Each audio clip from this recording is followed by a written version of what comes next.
पाकिस्तान विचार और पाकिस्तान का प्रयोग न समाप्त हुआ है, न वह समाप्त होने की स्थिति में है। इसका दो कारण है।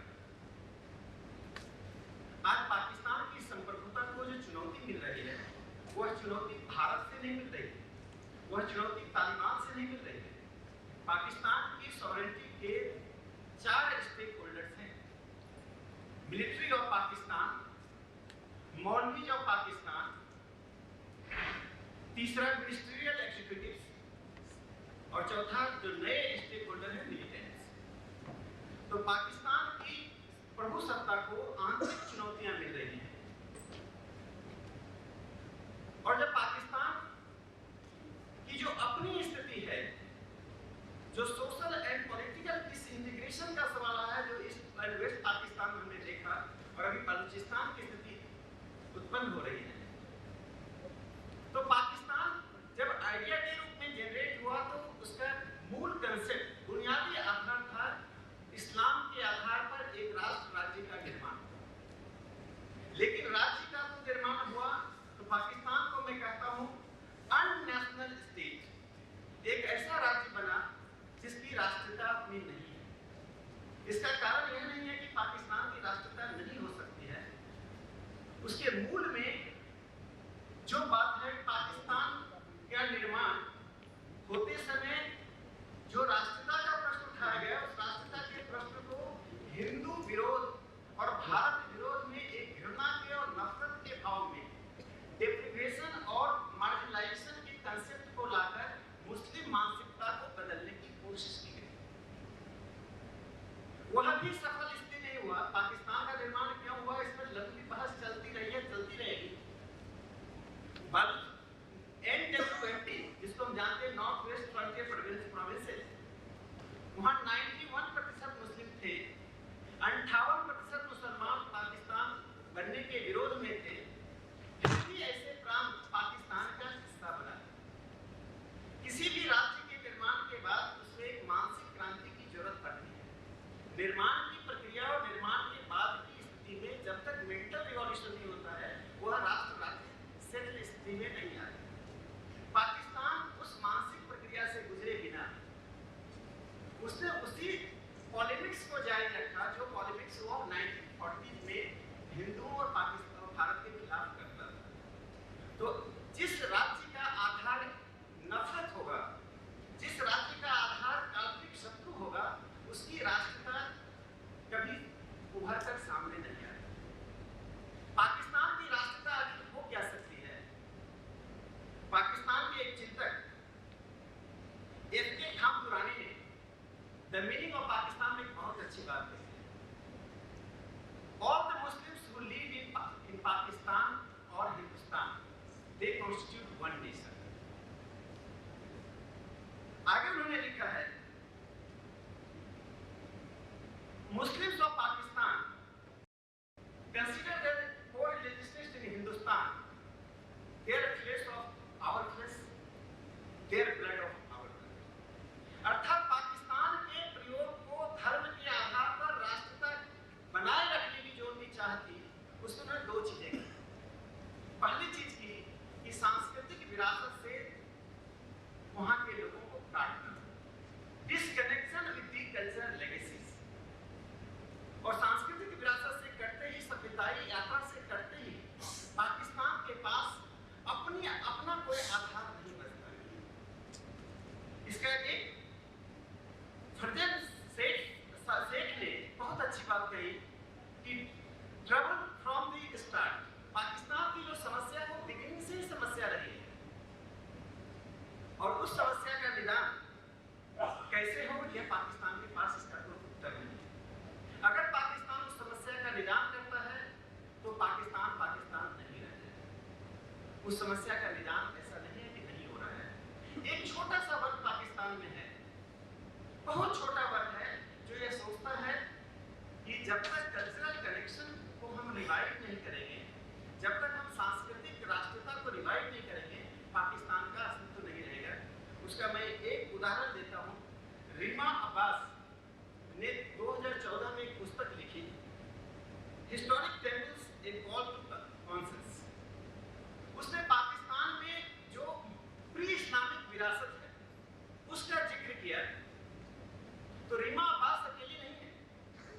एक आश्चर्य की बात है कि पाकिस्तान का जो ऑफिशियल वेबसाइट है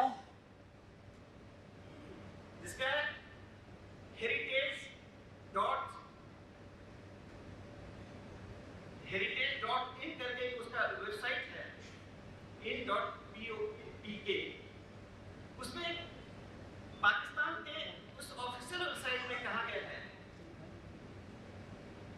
कि the legacies of Pakistan at the time of independence of the nation was pre-Islamic legacy, was Islamic legacy and post-Islamic legacies. आगे सुनता, we are proud of our pre-Islamic legacies, our post-Islamic legacies and our Islamic legacies. यह कहते हुए उस website में 3 चीजों का जिक्र किया गया है।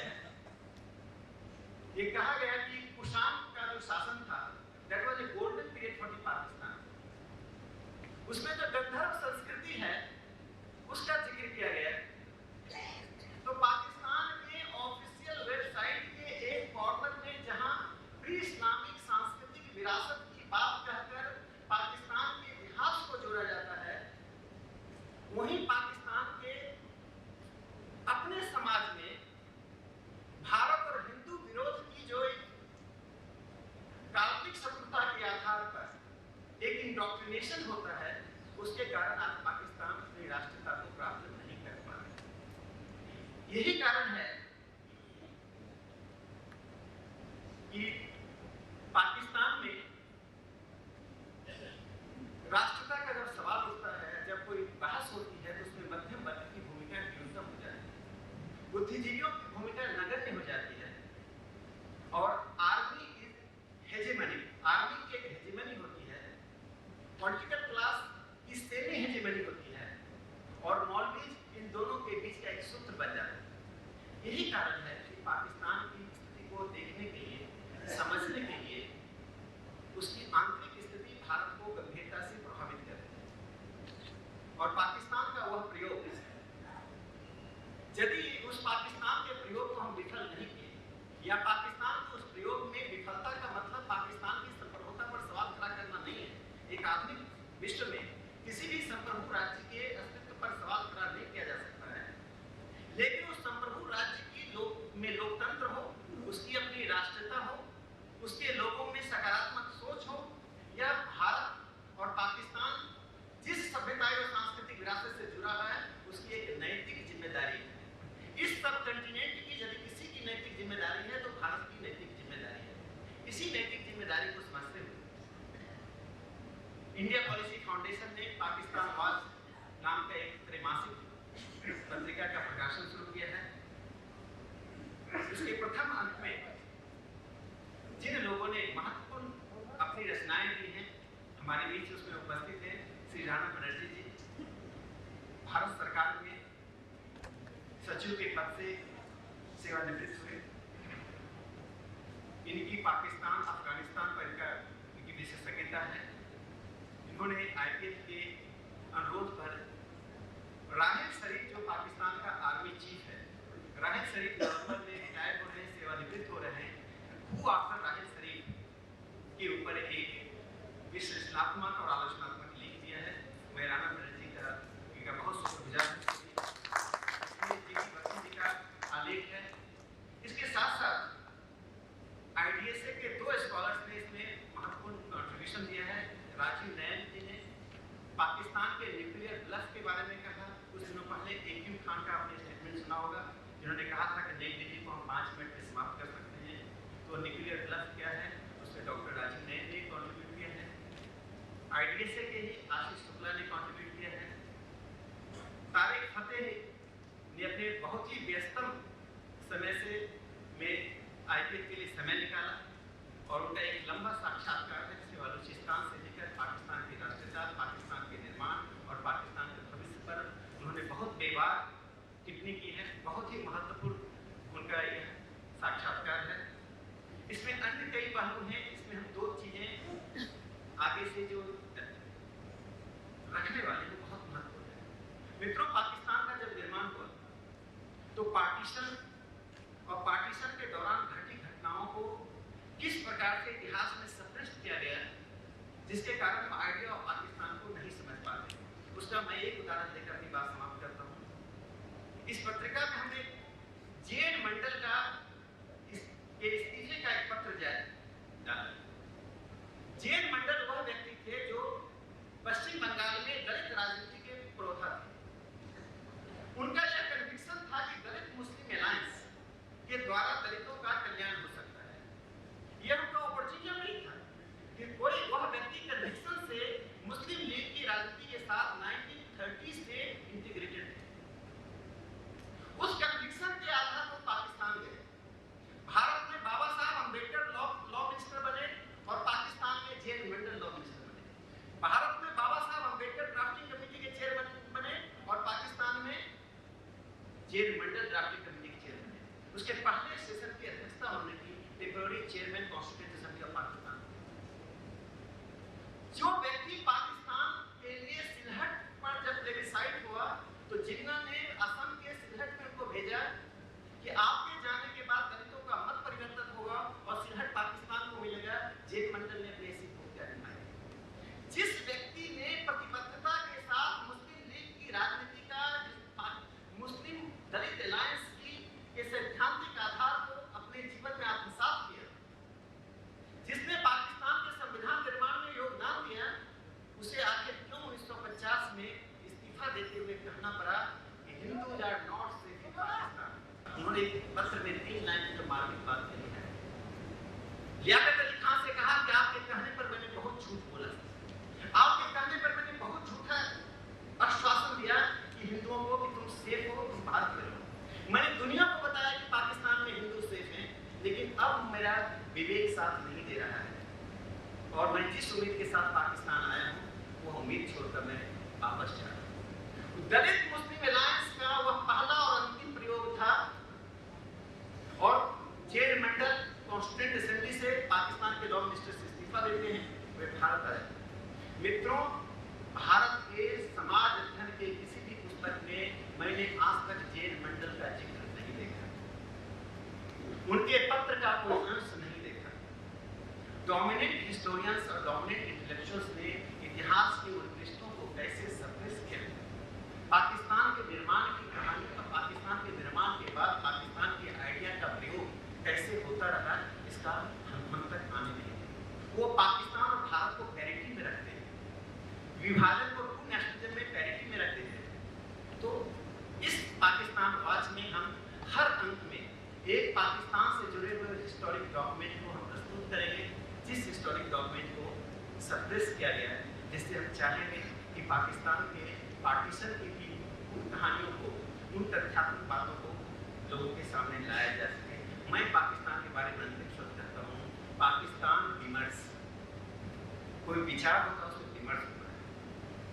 पाकिस्तान अपनी जगह स्टेट है, लेकिन पाकिस्तान एक विमर्श नहीं है।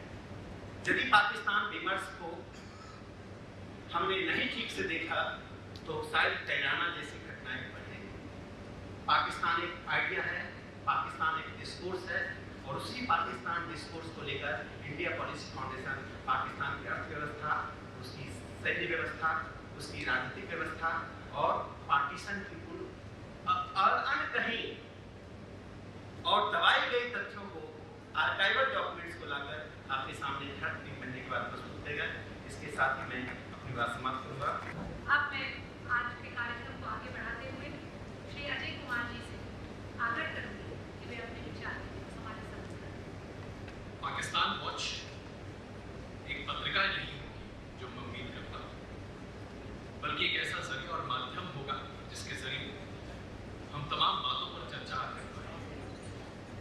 जैसा कि अभी कहा गया, पाकिस्तान को लेकर तरह तरह की सोच है, विविधताएं, और सबसे बड़ी बात यह है कि पाकिस्तान को लेकर कई तरह के मिसकंसेप्शंस हैं। इस मंच के जरिए, इस पत्रिका के जरिए मैं उम्मीद करता हूँ कि राकेश जी उन तमाम बातों को, उन कॉम्प्लेक्सिटीज को सामने रखेंगे, क्योंकि धारणाओं से बना पाकिस्तान एक बहुत ही कॉम्प्लेक्स वेब है, जिसे समझ पाना कम से कम आम हिंदुस्तानी के लिए उतना आसान नहीं है।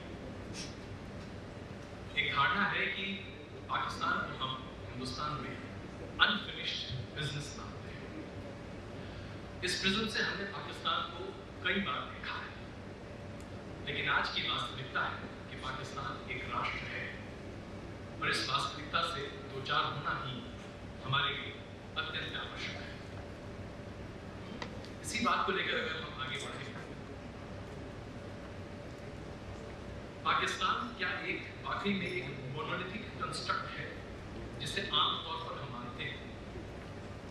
दरअसल पाकिस्तान एक ऐसा स्ट्रक्चर्ड सोसाइटी है जिसमें कुछ भी स्ट्रक्चर के नाम पर नहीं है। सेना है जो कि अपने तौर पर एक अलग विचारधारा के साथ चलती है। एक तथाकथित तौर पर लोकतांत्रिक सरकार है जो अपनी विचारधारा और अपनी सोच के आधार पर फैसले लेने की कोशिश करती है। एक सूडो इंटेलेक्चुअल वर्ग है जो अपने आप को वेस्ट के साथ अलाइन कर देखता है, और एक बहुत बड़ा वर्ग है जो सिर्फ इस बात पर सर्वाइव करता है कि एंटी इंडिया सेंटिमेंट्स को आप किस तरह से भुना सकते हैं और उसके जरिए कैसे अपने अस्तित्व को पाकिस्तान में बचा कर रख सकते हैं। अगर ये वास्तविकता नहीं होगी तो आप जरा सोचिए, हम 4 लड़ाइयां क्यों लड़ते हैं?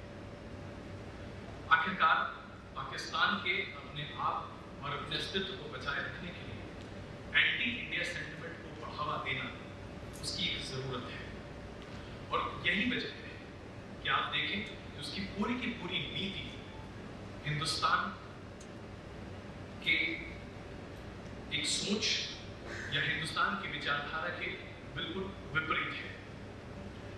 इस बात को मैं जरा आपके सामने और खुलेपन से रखना चाहूंगा। हाल के दिनों में आपने देखा होगा प्रधानमंत्री मोदी जी की यात्रा जो अभी अमेरिका और अन्य देशों के बाद उन्होंने सफर करके हिंदुस्तान वापस लौटे, न्यूक्लियर सप्लाई ग्रुप में हिंदुस्तान के प्रवेश को लेकर जो अंतर्राष्ट्रीय समर्थन मिल रहा है उसे लेकर पाकिस्तान का रवैया क्या दिखा? सीधे तौर पर ऐसा लग रहा है पाकिस्तान को जैसे कि उसके बुनियादी अधिकारों का हनन हो रहा है। पाकिस्तान आज हिंदुस्तान के साथ एक कोलैबोरेटिव या कोऑपरेटिव कंपटीशन में नहीं, वो डिस्ट्रक्टिव कंपटीशन के आधार पर अपने आप को सामने रख रहा है। और यही वजह है कि पाकिस्तान के सीनेट के प्रोसीडिंग्स को पूरे एक दिन तक रोक चर्चा इस बात पर की गई कि क्या पाकिस्तान अपना वर्चस्व वेस्ट एशिया में खोता जा रहा है? क्या पाकिस्तान आज अपने पारंपरिक मित्र ईरान से दूरियां बना रहा है? क्या अफगानिस्तान तक पाकिस्तान की पकड़ कमजोर पड़ती चली जा रही है? और क्या यही वजह है कि आज मौजूदा शासन में पिछले 2 साल में हिंदुस्तान ने न सिर्फ वेस्ट एशिया के कई देशों के साथ अपने संबंधों को बहुत बेहतर किया है, बल्कि ईरान के साथ लगातार आगे बढ़ने की कोशिश कर रहा है। पूरा एक दिन पाकिस्तान का सिर्फ इस बात पर चर्चा कर रहा था, और तमाम बड़े वक्ता यहाँ तक कि मुशाहिद हुसैन समेत कई लोग सिर्फ इस बात को वहाँ पर लोगों तक पहुँचाने की कोशिश कर रहे थे कि नवाज शरीफ की सरकार दरअसल अपने बुनियादी अधिकार को पूरा नहीं कर रही है। फॉरेन पॉलिसी इनिशिएटिव्स पूरे तरीके से बेकार और धरा है। क्या ये वास्तविकता होनी चाहिए? दरअसल 2 अलग देश हैं। पाकिस्तान इस बात को मानने को तैयार नहीं होता कि भले ही हिंदुस्तान और पाकिस्तान का जन्म एक दिन के अंतराल में हुआ 1947 में, लेकिन आज जब हम 70 साल की आज़ादी को मनाने की तरफ आगे बढ़ रहे हैं, उस तरफ 2 अलग देश 2 अलग दिशाओं में जा चुके हैं। एक ऐसा देश जिसके पास लोकतंत्र की एक ऐसी परिपाटी है जिसके आधार पर उसने अंतर्राष्ट्रीय जगत को प्रदर्शित किया है कि वो एक जिम्मेदार देश है, और दूसरा एक ऐसा देश जो आज दुनिया के लिए सबसे खतरनाक जगह बना हुआ है। लेकिन इस आत्ममंथन, इस आत्मचिंतन की जगह में आज अगर आप पाकिस्तान में खोजने की कोशिश करें तो आपको बड़ी दिक्कत होगी। पाकिस्तान की जमीन पर इस बात की चर्चा कर पाना कि क्या पाकिस्तान वाकई में अपने आधार पर खड़ा हो सकता है, एक बेईमानी सी बहस होती है। मैं 3 बार पाकिस्तान जा चुका हूँ, विवेक जी तो खैर बता रह चुके हैं। पाकिस्तान में खुलेपन में विचार कर पाना, जैसा कि अभी राकेश जी ने कहा, जो एक इस्लामिक थॉट है उसके विरोध में कोई बात कहना, या फिर एंटी इंडिया सेंटिमेंट को किसी भी तरह से सही ठहराने की कोशिश करना मात्र ही काफी है ये प्रदर्शित करने के लिए कि आप एक हिंदुवादी सोच के व्यक्ति हैं। और ये कई बार कई गोष्ठियों में और कई सभाओं में बिल्कुल चर्चित होता है और सामने प्रदर्शित भी होता है। लेकिन समस्या का समाधान क्या है? जिस तरह से आज पाकिस्तान आगे बढ़ रहा है और जैसे वो दुनिया भर में आतंकवाद का केंद्र बना हुआ है, उसके लिए हमारे पास रास्ता क्या है? हमारे साथ कई विशिष्ट कूटनीतिज्ञ यहाँ पर हैं। हमेशा ये कहा जाता है कि आप अपने दोस्त चुन सकते हैं, अपने पड़ोसी नहीं। पड़ोसी चुन तो नहीं सकते, लेकिन पड़ोसी को जरा उसकी हावी में तो रख सकते हैं। इस बात को लेकर टेलीविजन पर कई बार सतही डिबेट हो चुका है और कई बार हम लोगों ने इस पर चर्चाएं की कि भाई क्यों ना एक ऐसा जनमत तैयार किया जाए जो कम से कम पाकिस्तान को ये नजीर तो पेश करे कि आप आतंक की फैक्ट्री अपने घर पर चलाकर दूसरे के घर में आग नहीं लगा सकते। राजनीतिक कंपल्शंस चाहे जो कुछ भी हो, लेकिन जन भावना इस पर जो है वो चाहे आप अखबार में लेख के जरिए या टेलीविजन में डिबेट के जरिए सतत देखते रहेंगे। लेकिन इस कंस्ट्रक्ट को, जिसे मैं अभी कोट करना चाहूंगा, एशले टेलिस ने बड़े बखूबी से पाकिस्तान के सोशल फैब्रिक को सामने रखने की कोशिश की। एशले टेलिस के हिसाब से पाकिस्तान में सेक्टेरियनिज्म यानी कि कट्टरवाद सबसे ज्यादा हावी है और इस कट्टरवाद के ही आधार पर एंटी इंडिया सेंटिमेंट को कहीं ज्यादा आगे बढ़ाया जाता है। और उसके बाद पाकिस्तान ने आतंकवाद के दो चेहरे प्रदर्शित किए। एक चेहरा जो अगर हिंदुस्तान में या अफगानिस्तान में आतंकवाद को फैला रहा है तो वो अच्छा आतंकवाद है, और दूसरा जो खुद पाकिस्तान में आतंकवाद को फैला रहा है वो बुरा आतंकवाद है। कुछ आंकड़े आपके सामने रखना चाहता हूँ। जेम्स स्टीफेंस वीकली के हिसाब से 1985 से लेकर आज तक हिंदुस्तान में आतंकवादी घटनाओं की वजह से तकरीबन 1,40,000 लोगों की मृत्यु हुई, जबकि खुद पाकिस्तान 1989 से लेकर आज तक सेक्टेरियन वायलेंस और आतंकवादी गतिविधियों में 7,90,000 लोगों की मृत्यु हुई है। एक ऐसी नीति जो खुद पाकिस्तान को उसके जड़ से खत्म कर रही है, उस नीति को आगे बढ़ाने में पाकिस्तान के शासकों का शुरू से हाथ रहा है। इसके बावजूद हम टेलीविजन डिबेट में अक्सर ये बात देखते हैं, कहा जाता है कि भाई पाकिस्तान बाज क्यों नहीं लगता। भाई जरा इस कंस्ट्रक्ट के ऊपर थोड़ा सी निगाह डालें। पाकिस्तान अगर आज अपने आतंक की फैक्ट्रियों को बंद कर दे तो शायद उसे अपने आप को पुनर्जीवित करने में और एक बार फिर से अपने पैर पर खड़ा करने में कम से कम 40 साल लग जाएंगे। आर्थिक तौर पर पाकिस्तान के दिवालियापन की बातें हम अक्सर जानते हैं। अपनी एक यात्रा पर जब मैं पाकिस्तान गया हुआ था, उस वक्त हिंदुस्तान में हमारे किसान प्याज सड़क पर फेंक रहे थे क्योंकि उत्पाद का सही मूल्य नहीं मिल पा रहा था। और उस वक्त पाकिस्तान में प्याज 250 रुपए किलो बिक रहा था। वही बात 2004 की है, जब वाजपेयी जी वहां गए।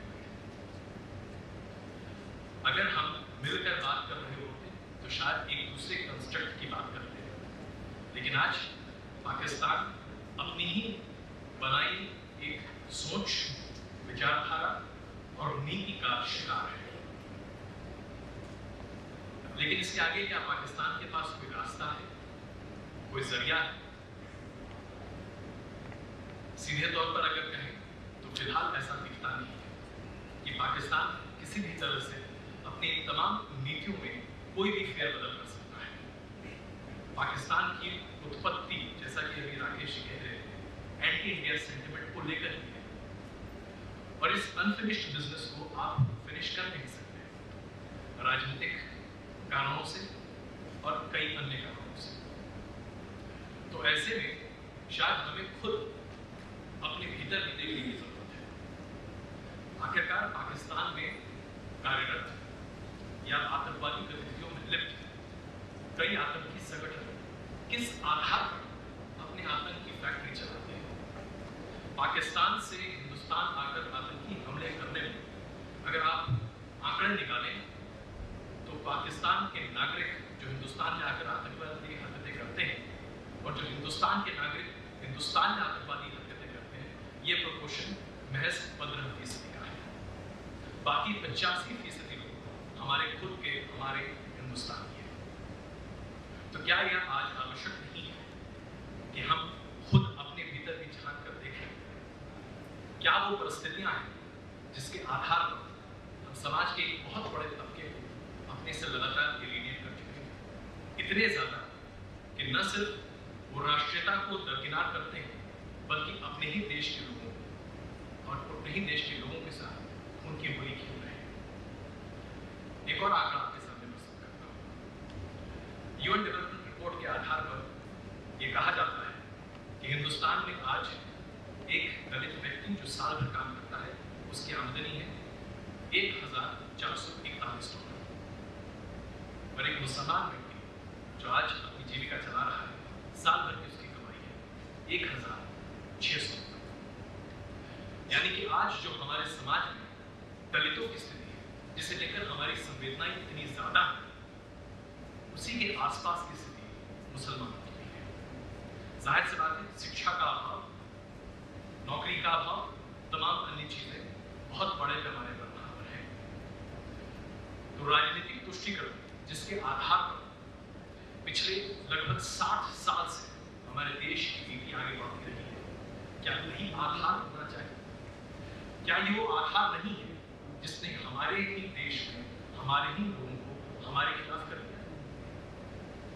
क्या ये जरूरी नहीं है कि आज उस बड़े तबके की तरफ हम ध्यान दें, उस तबके की समस्याओं को समझने की कोशिश करें, और उससे भी बड़ी बात, उस तबके के तथाकथित तौर पर रिप्रेजेंटेटिव्स ये समझाने की कोशिश करें कि आपका समाधान नहीं है, क्योंकि वो यही कहा है। जिस तरह से हम बात करते हैं कि रिजर्वेशन के बेनिफिट्स आमतौर पर शेड्यूल्ड कास्ट, शेड्यूल्ड ट्राइब्स या ओबीसी के लोअर तबके तक नहीं जाता, ठीक वही आधार है सरकार की कई नीतियों के बेनिफिट्स मुसलमान वर्ग तक नहीं पहुंच पाते। सरकार इस पर बोलती है, लेकिन इस पर काम नहीं किया। कम से कम हाल फिलहाल बहुत बदलाव दिख रहा है, लोगों में उम्मीद है, और उम्मीद यही की जाती है कि अगर हम दूसरों के हाथ में खिलौना न बने तो शायद हमें ये मौका नहीं मिले कि दिल्ली जैसे बाटला हाउस एनकाउंटर्स हो, हमें यह मौका नहीं मिले कि हम यहाँ पर आईएसआईएस के समर्थकों को उत्पन्न करें। आज भी अगर आप आंकड़ों को देखें तो आईएसआईएस से जुड़े संवेदनाओं को लेकर हिंदुस्तान में दुनिया भर में सबसे कम उनके प्रेषक होंगे। तो जरूरी इस बात पर मैं इस बात पर भी देना चाहूंगा कि न सिर्फ आज हम इस बात को लेकर चिंता करें या विचार करें कि पाकिस्तान और उसकी नीतियों, उसके हुक्मरानों और उसकी डबल स्पीक को हम कैसे टैकल करें कूटनीतिक स्तर पर, बल्कि हम अपने देश के भीतर भी देखें कि दरअसल वो क्या वजह है जिनसे हम अपने लोगों को अपने खिलाफ खड़ा कर रहे हैं। आखिरकार उन्हें भी एक विचार और जरिया देना हमारे लिए आवश्यक है, और अगर ऐसा नहीं होगा तो हम हमेशा फंसेंगे, और फंसेंगे राष्ट्रीयता जैसे मुद्दों के विवाद में। और ऐसे विवाद को उत्पन्न कर पाकिस्तान जैसे देश लगातार हमारी छवि को दुनिया भर में खराब करने की कोशिश करते हैं। आखिरकार ऐसा क्यों है कि जब भी आप राष्ट्रीयता के मुद्दे पर बात करने की कोशिश कर रहे हिंदुस्तान में, तो दुनिया भर के देशों में चर्चा इस बात को लेकर होती है कि this is sine of Hindu nationalism in India. राष्ट्रीयता हिंदू नेशनलिज्म का पर्यायवाचक नहीं है। तो ये तमाम बातें मेरे दिमाग में थी जो मुझे लगा कि मैं आपके सामने रख सकता हूँ। पाकिस्तान एक समस्या है, पाकिस्तान दुनिया भर के लिए एक बहुत बड़ी समस्या है, और हिंदुस्तान के लिए तो है, लेकिन पाकिस्तान के साथ साथ हिंदुस्तान में उस तबके को हम क्यों बड़ा होने दें, उस तबके की सोच को क्यों मजबूत होने दें जो पाकिस्तान के साथ मिलकर हमारे लिए सबसे बड़ा खतरा है। मैं आज के दूसरे वक्त श्री विवेक कास्ट्रो जी से अनुरोध करूंगी कि वे अपने विचारों से हमें अवगत करें। The India Policy Foundation deserves to be congratulated for starting this venture. Pakistan Watch. There is great need for a continuing focus on our neighbors, especially Pakistan. There is dearth of literature good literature, analytical literature on Pakistan, and therefore it is my hope that Pakistan Watch will attract writers of qualities who have contributed to the first edition of Pakistan Watch. For me, Pakistan is a sovereign country. I've spent a lifetime in diplomacy, and as an Indian diplomat, I've dealt with Pakistan for a considerable period of my professional life, and that has been always making Pakistan a sovereign country. It has a history, but in interstate relations, that history, while important, is not as significant as dealing with Pakistan as a sovereign country. It is a complex and difficult country. Professor Sinha outlined the different components that make up Pakistan: the military, the political executive, the religious theocracy, the new classes. For me, the most significant element of Pakistan for India is the army. I think whenever we lose focus of this fundamental fact, we make a mistake. And therefore, our constant view, our constant focus has to be on the Pakistan Army, and I'm particularly happy that someone who has the expertise like Rana Banerjee has contributed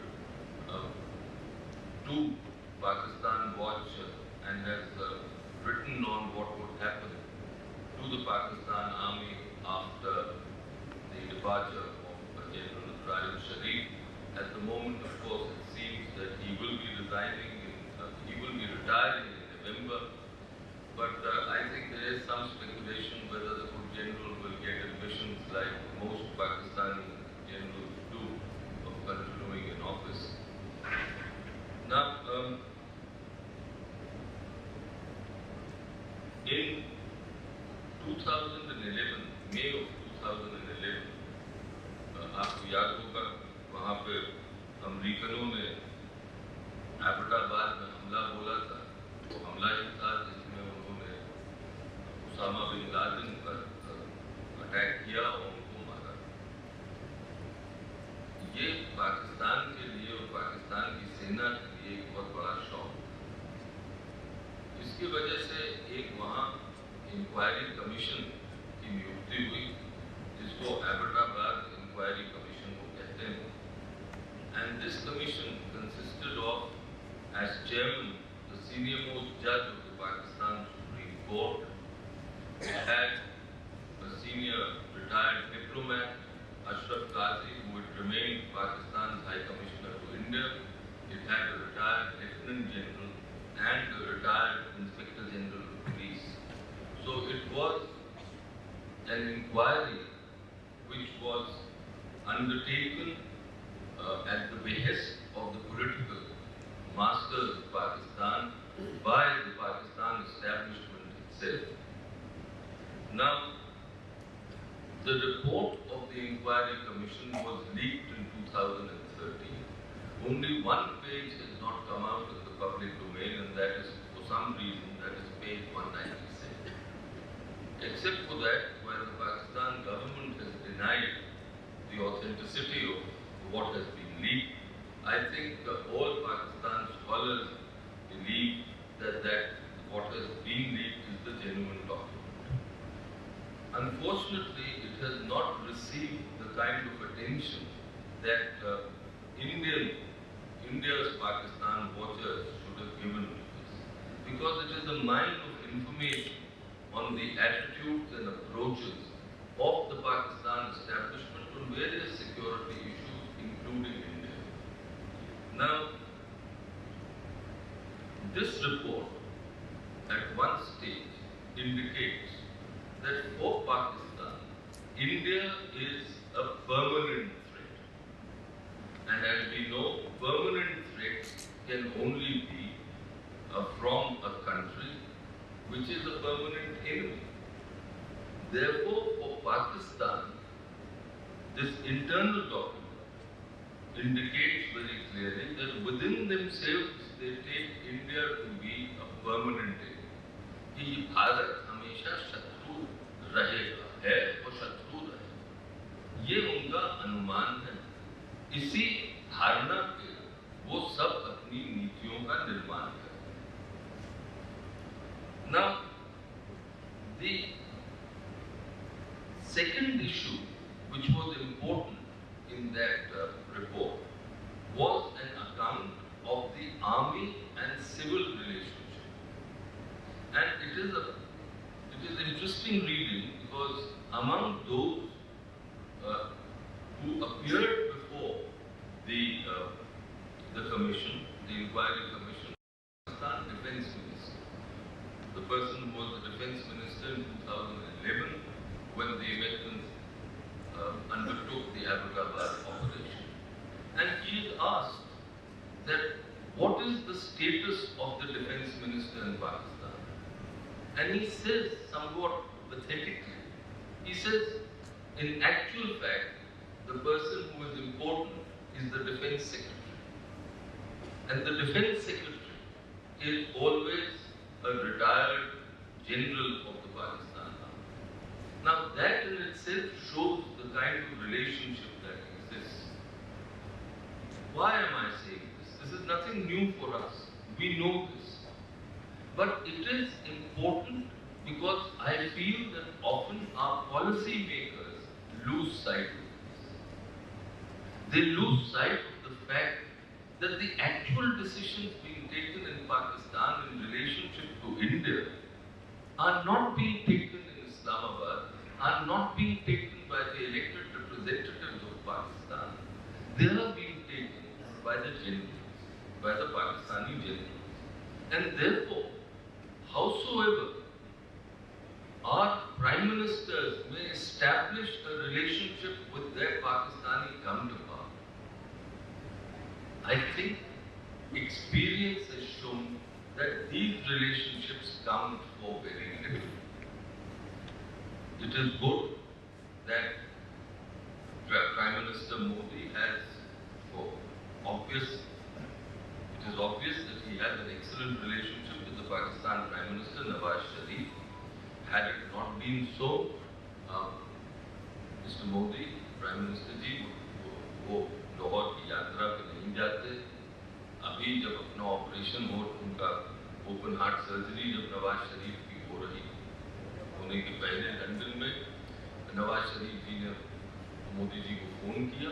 ये सब अपनी जगह अच्छा है, लेकिन दरअसल बात यह है कि आज के दिन जो व्यक्ति पाकिस्तान की भारत नीति का निर्धारण करता है वो नवाज शरीफ नहीं, वो राहिल शरीफ। और राहिल शरीफ की क्या मानसिकता है वो हमें मालूम है। वो समझता है भारत शत्रु है और शत्रु रहेगा। अगर हम इस पर अपनी नीतियों का निर्माण करें तो मुझे लगता है बेहतर है।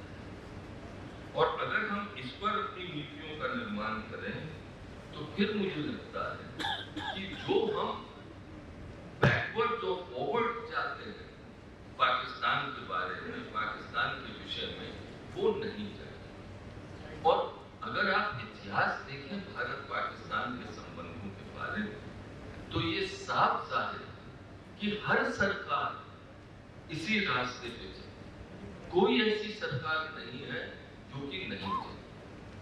मुझे ये भी लगता है, मेरा अनुमान है कि जब प्रधानमंत्री मोदी जी ने शपथ ग्रहण करी तो पाकिस्तान में बहुत चिंता थी, क्योंकि मोदी जी बड़े मजबूत नेता हैं, मोदी जी कार्यकुशल हैं, Modi ji is an extraordinary prime minister, and therefore I think there was great worry in Pakistan about the policies that he would adopt. Today, after 2 years, I am saying quite candidly I think the Pakistani generals have come to the conclusion that Modi ji is pursuing the policies that his predecessors did, and they are quite comfortable. They feel that he is no different from his predecessors because he had also pursued the path of flexibility. Now, flexibility is important in diplomacy, and there is no doubt that the 2-year record of the Prime Minister, Mr. Modi, and his government in the area of foreign policy has been truly outstanding. I think there are a great number of successes to his credit, but I regret to say that on Pakistan, we don't see the same success. That is an obvious fact. The last 2 years have demonstrated. Why do I say this? I say this because if in dealing with Pakistan, red lines are drawn, and then those red lines are vacated, then the message that goes to the Pakistani generals is one of weakness. And such a message should never go to the Pakistani generals. Now, what were the red lines? I think it is to Mr. Modi's credit that he took the decision that whatever his predecessors may have done, Pakistani representatives in India or visiting Pakistani officials will not meet the Hurriyat leadership. This was entirely in keeping, to my mind, with standard international practice. No country allows foreigners to meet with their separatists. And the Hurriyat are what? The Hurriyat are a bunch of separatists. That is what they are. They have no status in India or in India's public life. They're being propped up by the Pakistanis. Whatever may have been the policies earlier, but then Mr. Modi took this decision in August of 2014, and it was a laudable decision. I only hope, and I only wish rather, that decision was adhered to. After that, we come to UFA. In UFA last July, the Prime Minister met Nawaz Sharif. There, the significant decision taken was that the National Security Advisors would meet in Delhi and they would discuss terrorism. The generals were extremely upset and they said this will not happen. Again, in a spirit of generosity and flexibility, we allowed both these conditions to be diluted. After having in August of last year insisted that that will be adhered.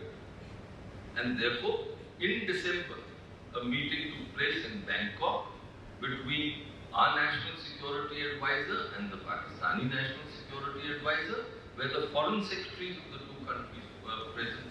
Now again, in good faith, in order to start a dialogue with Pakistan, Mr. Modi allowed this. But the message that went, and messages are extremely important in diplomacy, was to my mind one of weakness.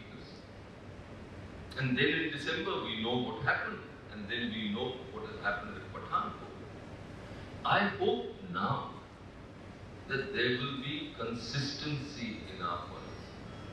Because it is only through a consistent and firm policy that the generals in Pakistan will understand that India cannot be trifled with, that India is a fair country. India wants a modus vivendi with Pakistan. India wants a comprehensive dialogue, and that is right. That is the way neighbors should behave. But the path to peace with Pakistan does not lie through unnecessary flexibility. Thank you. मैं आज के मुख्य अतिथि माननीय श्री दत्तात्रेय जी से अनुरोध करूंगी कि वे त्रैमासिक जर्नल पाकिस्तान वॉच का लोकार्पण करके हमें अनुग्रहित करें।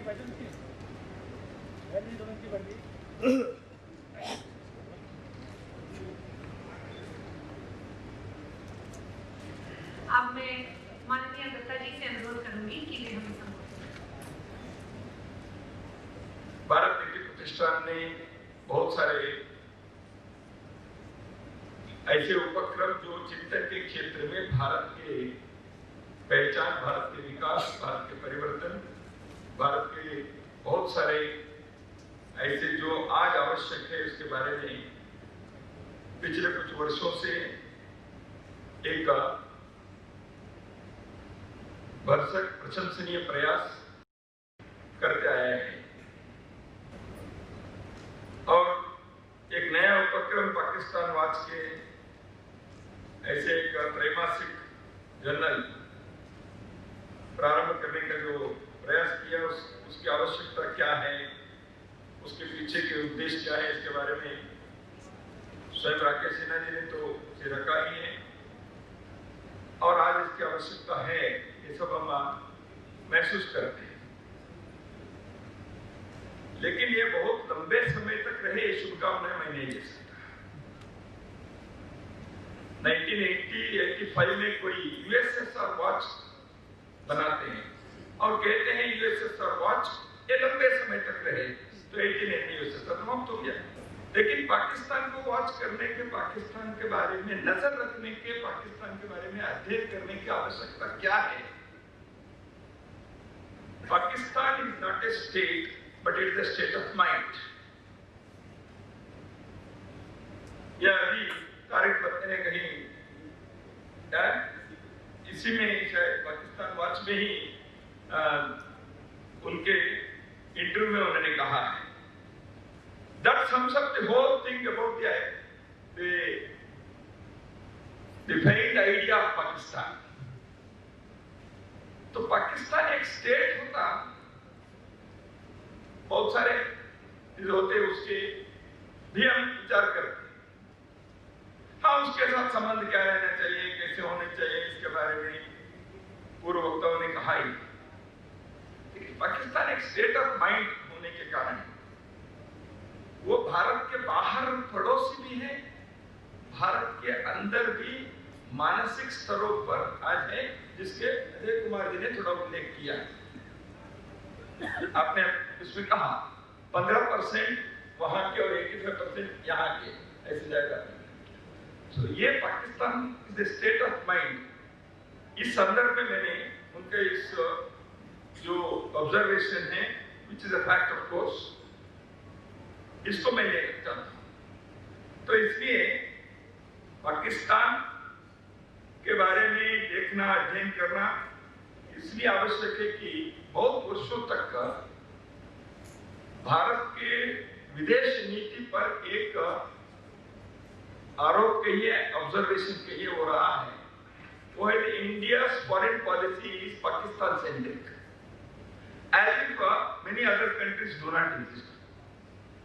हर चीज में हम पाकिस्तान को ही पेश करके करते रहे, एक आरोप है। कितना ठीक है मैं नहीं कह सकता, but this allegation has been there. तो इसलिए पाकिस्तान सेंट्रिक होने की जरूरत क्यों होती है?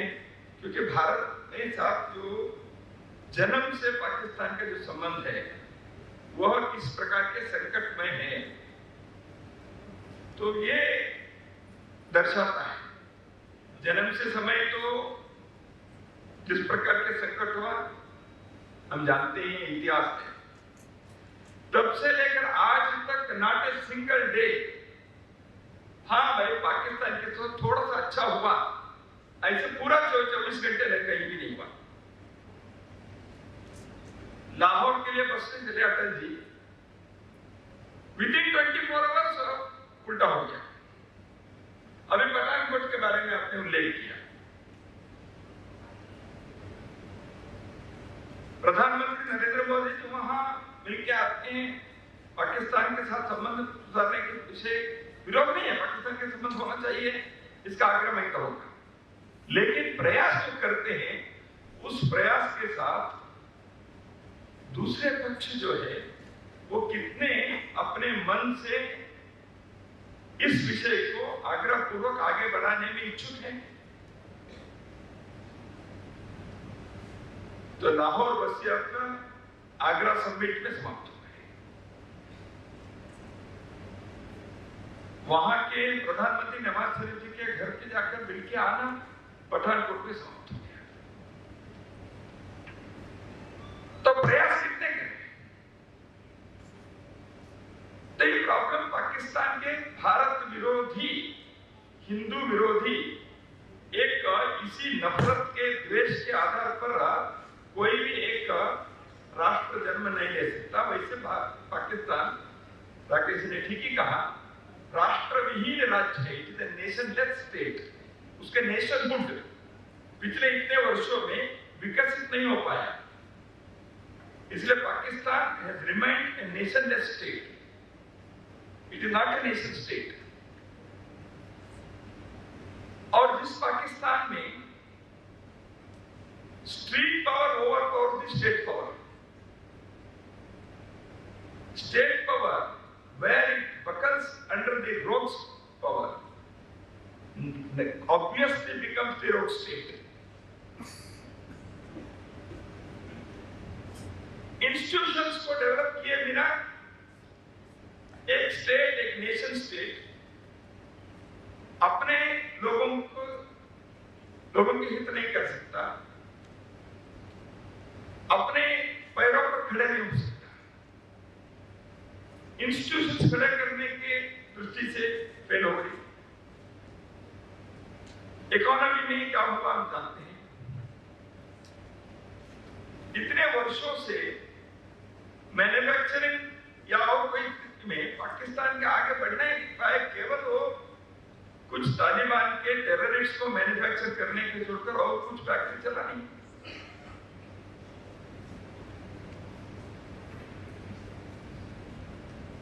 तो अंतरराष्ट्रीय जगत में पाकिस्तान के साथ क्या है? भारत के साथ किसी भी विषय में नहीं, केवल एक क्रिकेट में, वो भी पाकिस्तान आते ही शायद मुझे लगता है अपने लोग नर्वस हो जाते हैं। अदरवाइज उसी समय या उसके दुनिया में और भी नए देश उभर कर आए। सेकेंड वर्ल्ड वॉर के बाद बहुत सारे नए देश उत्पन्न हुए कई कारणों से। उन सबके तुलना में भी आप यदि देखें पाकिस्तान को, वो भी उनके साथ लिंक नहीं पाता। मैं पाकिस्तान को भारत के साथ तुलना मत करिए, वास्टनेस है, रिसोर्सेस है, बाकी विषयों में पाकिस्तान को भारत के साथ तुलना करके देखो आप आगे नहीं बढ़े, ऐसे कहने की जरूरत नहीं है, करना भी नहीं चाहिए। लेकिन पाकिस्तान के साइज के, पाकिस्तान के रिसोर्सेस से रहने वाले अन्य देशों के साथ भी वो समस्या है। इसलिए failed state cannot stand for long. तो आज पाकिस्तान की स्थिति, अंदरूनी समस्याएं देखिए, सिंध में, बलूचिस्तान में, पंजाब में, हर जगह पर पाकिस्तान के बिखरे कितने हो रहे हैं। 10 साल पहले यूनाइटेड स्टेट्स के यूएसए के एक थिंक टैंक ने पाकिस्तान 2015 के बारे में एक रिपोर्ट दिया। उसमें how many Pakistan should be there, ये उन्होंने उस समय कहा था। पूरा 2015 में वो नहीं हुआ होगा, 2001 के दिनों में आया था, लेकिन स्थिति तो आज ऐसी है। तो इस दृष्टि से पाकिस्तान के जो एक नेशन स्टेट के नाते उभरने के प्रयास अभी तक विफल होने का कारण और कोई भी नहीं है। सामान्यतः कैसे होता है, मैं एग्जाम में पास नहीं हुआ तो उसका कारण और कौन है ढूंढते हैं। मैंने ठीक से पढ़ा नहीं है तो मैं फेल हो गया और किसी को ऊपर, ऐसे पाकिस्तान की स्थिति है। जैसे अभी श्री विवेक अर्जुन ने कहा, you have created in your minds that Bharat is a permanent enemy of yours. इसी के आधार पर जब पॉलिसी बनाते हैं, इसी के आधार पर सब प्रकार के आपके वर्ड भी बनती है, इसी के आधार पर आप हर प्रकार की चीजों को देखना चाहते हैं, उसी चश्मे से, तो आप और कोई सार्थक काम कर ही नहीं सकते। तो इसलिए भारत विरोध और भारत के शत्रु के रूप में ही इन्होंने अपने सब प्रकार के विषय या किसी भी प्रकार के सफलता में वो अपने को दर्ज कर ही नहीं सकता दुनिया में। आज पाकिस्तान की हालत ऐसी हुई है। फिर भी पाकिस्तान के साथ हमारा संबंध है कि नहीं, होना चाहिए कि नहीं, टॉक्स रहनी चाहिए कि नहीं। पिछले 2 साल में मुझे 4-5-10 बार इस विषय के बारे में कहना पड़ा। हर बार कहा कि नहीं, पाकिस्तान के साथ हमारा एक संबंध है।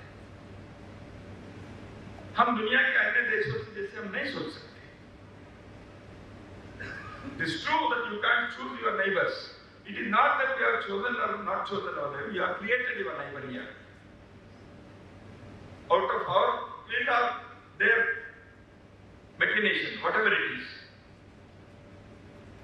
हमें पाकिस्तान के साथ इस नेबर्स के साथ रहना ही पड़ेगा। तो नेबर के साथ संबंध रखने के लिए टॉक्स बनाए रखना ये आपत्ति नहीं है। लेकिन आप जितने भी किए, जैसे मैंने उल्लेख किया और पहले पूर्व वक्ताओं ने भी कहा, ऑनेस्टी क्या है उसमें? विश्वास ही आप नहीं रख सकते। ऐसे क्यों हो रहा है? वहां के इलेक्टेड लोग जो सत्ता के स्थान पर बैठते हैं, they are not running the administration, they are not running the nation, they are not running the country or the state. It is some defense secretary as or the military chiefs. If they are the people who are deciding the policies and all the actions of Pakistan, the talks that we are having with the political leaders is not the talk that we are having with the state, the people there. It cannot be concluded in that way. इसलिए problem हो रहा है कि talks नहीं चाहिए, ऐसे नहीं कह रहे। टॉक्स हम करने के बाद भी समस्या हल होने में 1 इंच पे आप आगे नहीं बढ़ पा रहे। ये इस टॉक्स के दौर्भाग्य। लेकिन संबंध क्या है पाकिस्तान के साथ? कई लोग इसको सांस्कृतिक संबंध कहते हैं। मैं थोड़ा सा इसको इसमें जानबूझकर थोड़ा एक फर्क है ऐसे मैं मानता हूं। एक जियोग्राफिकल कंटिन्यूटी है, इसलिए हमारा संबंध है। कोई तोड़कर बनाए इसलिए हमारा संबंध है। इन कारणों से हम इसका कल्चरल संबंध है, ये ठीक है, कल्चरल संबंध नहीं है। समझ चाहिए हमारे एक सिविलाइजेशनल संबंध है, सभ्यता के एक संबंध है। हम एक सभ्यता के सिविलाइजेशनल रूट्स हमारे एक। कल्चरली क्या डिफरेंस हुआ, इसलिए मैं कहना चाहता हूं, भारत के संस्कृति में, हमारे जीवन दृष्टि में हमने कभी स्टेट को एक रिलीजियस थियोक्रेटिक स्टेट बनाना नहीं चाहिए। ये यहाँ की संस्कृति है। जिस देश ने उस देश के एक हिस्से को अलग करने के बाद, आपने इसको थियोक्रेटिक स्टेट बनने के बाद, वह सांस्कृतिक संबंध टूट गया। आप संस्कृति के आधार पर जिस संबंध को कहना चाहते हैं वो बदल गया। सिविलाइजेशनल संबंध आज भी है। इसलिए मैंने कहा इसमें थोड़ा मैं फर्क जानबूझकर करना चाहता हूं। इस कारण से भारत की संस्कृति के कोई यदि है तो वो थियोक्रेटिक स्टेट नहीं बना सकते। भारत इसलिए आज भी थियोक्रेटिक स्टेट नहीं बना है और कभी भी नहीं बनेगा जब तक ये भारत भारत के रूप में रहेगा। यही बात भारत से टुकड़ा होकर देश बनाए लोग ये लिखते। मैं कहता हूं उसको सांस्कृतिक संबंध है, हमारे 2 भाई हैं, ठीक है, लेकिन आज नहीं हो रहा। आपने इस देश के सांस्कृतिक विरासत को, जिस विरासत से आप अलग हुए, उस विरासत को आपने नकारा है।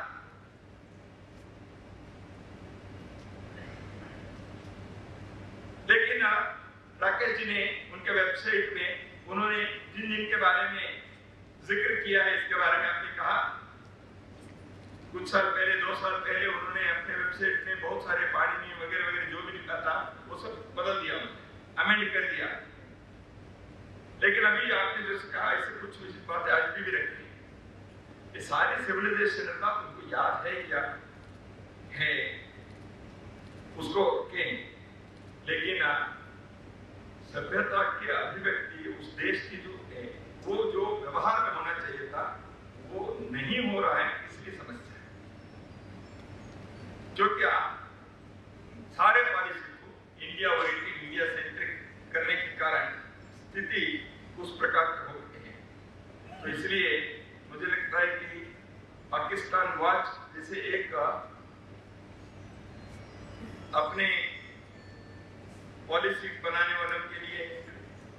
पाकिस्तान के और अपने भारत के संबंध के बारे में सकारात्मक दृष्टि से सोचकर इसको ठीक करना चाहिए। ऐसे भी सोचने वाले लोगों के लिए ये सारे उनके लिए आवश्यक है। हम जितने भी शुभकामनाएं दें श्री कुलदीप नैयर जी या मणिशंकर अय्यर जी तरीके दो, लेकिन पाकिस्तान को शुभकामनाएं कितने भी देने से वो नहीं उड़ेगा तो आप क्या करने वाले हैं? हमारी शुभकामनाओं से पाकिस्तान के भलाई नहीं होने वाला है। वहां के परिश्रम से, उनके चिंतन से, उनके दृष्टि ठीक होने से होगा। भारत के कुछ लोगों के शुभकामनाएं से पाकिस्तान के कोई भला नहीं होगा। लेकिन उनको ऐसे बुद्धि आए, ऐसी शुभकामनाएं दे सकते हैं। इसलिए पाकिस्तान वॉच ये जो त्रैमासिक पत्रिका प्रकाशित करने के भारत नीति प्रतिष्ठान ने विचार किया, एक अत्यंत आवश्यक और अपने देश में और विदेशों में भी इस प्रकार के एक प्रयत्न एक थिंक टैंक से होना बहुत आवश्यक है। बहुत साल पहले श्रीमती इंदिरा गांधी जी जब प्रधानमंत्री थी, उन्होंने एक पाकिस्तान ऑब्जर्वर ट्रेंड्स ऐसे कुछ बनाया था, पाकिस्तान ओपिनियन ट्रेंड, ऐसे एक ग्रुप बनाया। उस ग्रुप के लिए राजेंद्र सरीन जी को उसके प्रमुख भी बनाया। तो इसकी आवश्यकता भी थी, उस समय भी महसूस की गई, आज भी है। उसके काम जितने होना चाहिए था, हो सकता था, नहीं हुआ, वो वोट टेक ऑफ नहीं किया ऐसे में। जो भी हो, आज इस विषय के अध्ययन करने वाले लोगों के लिए भारत नीति प्रतिष्ठान ने हर 3 महीने में एक बार कुछ सामग्री देश के सम्मुख रखने का आपने जो बीड़ा उठाए हैं, इसके लिए मैं आपको साधुवाद देता हूं। उसके साथ साथ पाकिस्तान वक्त करते हुए हम भारत और पाकिस्तान के संबंध यह तो कैसे हो इसके बारे में तो विचार करें ही, लेकिन पाकिस्तान के स्टेट के अलावा एक स्टेट ऑफ माइंड के बारे में जो है 85% यहाँ जो समर्थक होते हैं, इसे जो अजय जी ने बताया, उस विषय के बारे में भी सोचना चाहिए। इसलिए पाकिस्तान को तो हम ऑब्जर्व करें ही, भारत के बारे में भी चिंता करते हुए ऑब्जर्व करने के हमारे जो मूल काम है उसको भी ना छोड़े। इतना ही मैं निवेदन करता हूँ। नमस्कार। आज के इस कार्यक्रम की अध्यक्षता मेजर जनरल टी.डी. बख्शी जी कर रहे हैं। अतः मैं उनसे अनुरोध करूंगी कि आज के कार्यक्रम और उसके विचार का सार और अपनी टिप्पणी से हमें अवगत करें। मैं सबसे पहले अपना आभार व्यक्त करना चाहूंगा कि आपने एक सैनिक को एक ऐसे देश के बारे में कहने के लिए कहा है जहां सेना जिसकी कर्ता धर्ता बन चुकी है शुरुआत से। हम फौज में बोलते हैं, सेना में कहा जाता है जब कोई कोर्ट ऑफ इंक्वायरी होती है, the statement has been read out to the accused in a language he understands। ये जो स्टेटमेंट है ये उसको पढ़ के सुना दी गई है उस भाषा में जिस भाषा को वो समझता है। और जैसा कि सारे वक्ताओं ने यहाँ अच्छी तरह से साफ कर दिया, पाकिस्तान फौजी भाषा ही समझता है, वहां के करता तो डॉक्टर साहब राजेंद्र प्रसाद जी ने मेरे को बहुत ये अवसर खास कर उन्होंने एक फौजी चुना, और मैं चाहूंगा कि फौजी परंपरा के अंतर्गत मैं आप सबके सामने कुछ कटु सत्य, कड़वे सत्य कह सकूं, बेधड़क and absolutely like a soldier. क्योंकि ये हमें सेना में पहली शिक्षा दी जाती है कि जब दुश्मन की बातचीत हो रही तो कहानियां नहीं होती, जो सत्य है, जो कटु सत्य है, उसका सामना अच्छा है कि हम यहाँ करते हैं। नहीं तो लड़ाई के मैदान में उल्टी सोच के साथ सामना मुश्किल पड़ जाता है। मैं इनसे अच्छी तरह अवगत हूं, पाकिस्तानी फौजियों से मुझे कई बार स्वर्ण अवसर मिला है इन पे गोलियां चलाने का, गोले चलाने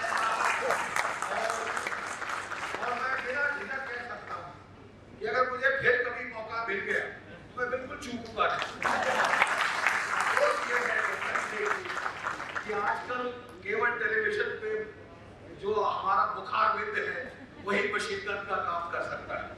और उसको भी हम पर्याप्त कोशिश करते हैं कि इन्हें बेधड़क और मुंह पे उस भाषा में बातचीत की जाए जिसे ये समझते हैं। सभ्य भाषा ये नहीं समझते। ये मैं 37 साल के तजुर्बे पे आपको बता सकता हूँ।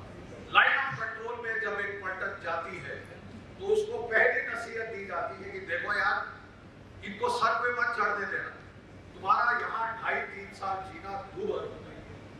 पहले दिन सर से ऐसा उतारो कि तीसरी बार तुम्हारी पलटन को हाथ न लगाए। जो पलटन ऐसा करती है वो सुख पाती, जो नहीं करती वो परेशान होके लाशें गिरा के घायल करवा के मरवा के और बुरा नाम गवा गया। ये सत्य पूरी सेना जानती है। देखिए, पाकिस्तान कहा जाता है, बड़ा करेक्टली पॉइंट आउट किया गया कि हमारी पाकिस्तान की ऑब्सेशन है। हम इतने बड़े देश हैं, हम दुनिया की तीसरी आर्थिक शक्ति है, तो हम पाकिस्तान जैसे छोटे देश से ऑब्सेस्ड क्यों? सेना का कटु सत्य इसलिए कि इस देश ने 4 बार हम पे फौजी हमला किया। 1947, 1948 कश्मीर बाई फोर्स हथियाने के 2/3 हिस्सा हमने वापस ले लिया। हमारे उस वक्त के कमांडर जनरल करियप्पा वो हैदराबाद का ऑपरेशन करके वहां की सारी फौजें हटाकर कश्मीर ला रहे थे ताकि जो बचा खुचा रह गया है वो भी काम तमाम कर दिया है। उस वक्त हमारे हाथ पैर बांधे गए। एक नया वकील राज की आज आई कि साहब ये वकालत से फैसला होगा, ये यूएन पे फैसला होगा, वो नई वकालत। और वकील राज जो कांग्रेस का था उसने वहां वकालत करना ज्यादा अच्छा समझा और उस वकालत को हम आज तक भुगत रहे। वो 2/3 हिस्सा हमने ले लिया था, 1/3 हमको लेना था। वो आपने अपनी फौज में हाथ 1965 पाकिस्तान का स्ट्रेट आउट हमला जम्मू कश्मीर छीनने में। और मैं दाद देता हूं उस प्रधानमंत्री जिसने आज तक तमाम प्रधानमंत्रियों में सबसे अहम फैसला लिया, बॉर्डर पार करो, cross the border and give it back. Pakistan ने पहले हमला ऑपरेशन जिब्राल्टर लॉन्च किया, जब वो फेल हो गया उसने ऑपरेशन ग्रैंड स्लैम छम में लॉन्च किया। उसके टैंक अखनूर के पुल के पास तक आ चुके थे। हमारी फौज उस वक्त बड़ी ग्रिप बैटल लड़ रही थी। हमारे आर्मी चीफ सीधे पहुंचे, साहब इस वक्त एयर सपोर्ट चाहिए। अर्जन सिंह ने उसी दिन पहले दिन हुए 23-24 जहाज उड़ाए। उस वक्त हमारे पास जहाज थे पुराने फ्रेंच ओरेगा फाइटर, वैम्पायर, वहां पाकिस्तानी सेवर 3 तो हमारे उस दिन से वहां पे जहाज थे।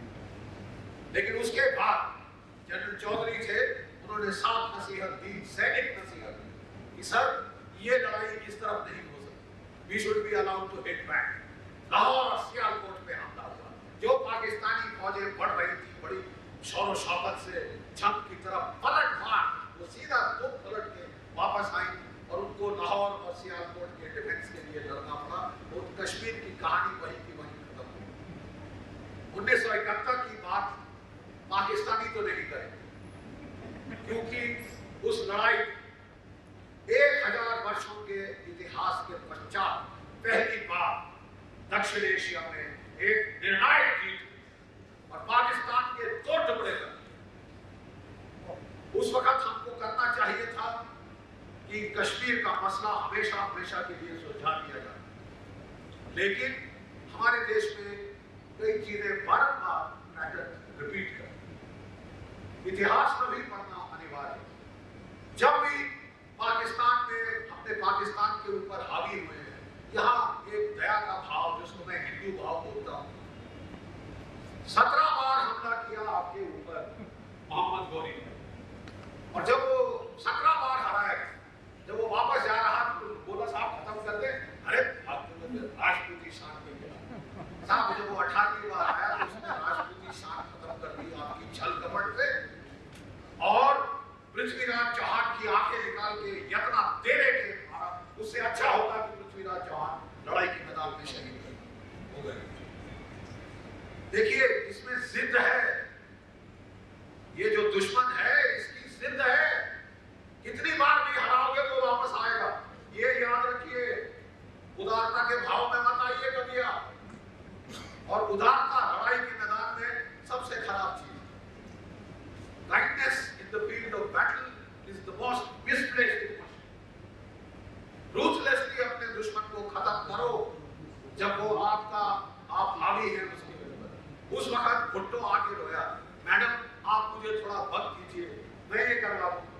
शिमला में वो अपनी जब बेटी के साथ आया था, ये उसने यहाँ कहा गया कि साहब हम वर्सेस माइंडसेट ना पैदा करें पाकिस्तान में।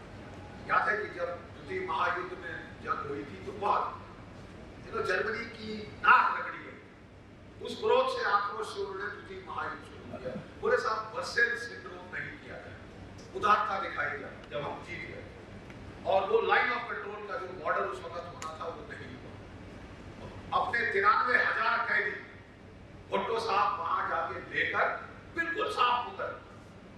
बड़ी कई बार कोशिश की गई है भारतवर्ष से कि हम प्रजातंत्र को सुदृढ़ करें पाकिस्तान में, ताकि जो फौज की प्राथमिकता है वो कम। इन थ्योरी बहुत अच्छा, अ वेरी एडमिरेबल प्रिंसिपल। और साफ दो टूक शब्दों में कहा जाए कि मोदी जी ने आने के बाद पॉलिटिकल रिस्क लेकर ये प्रयास किया कि पाकिस्तान में जो प्रजातांत्रिक प्रणाली है उसको सुदृढ़ किया जाए ताकि फौज मार्जिनलाइज हो जाए।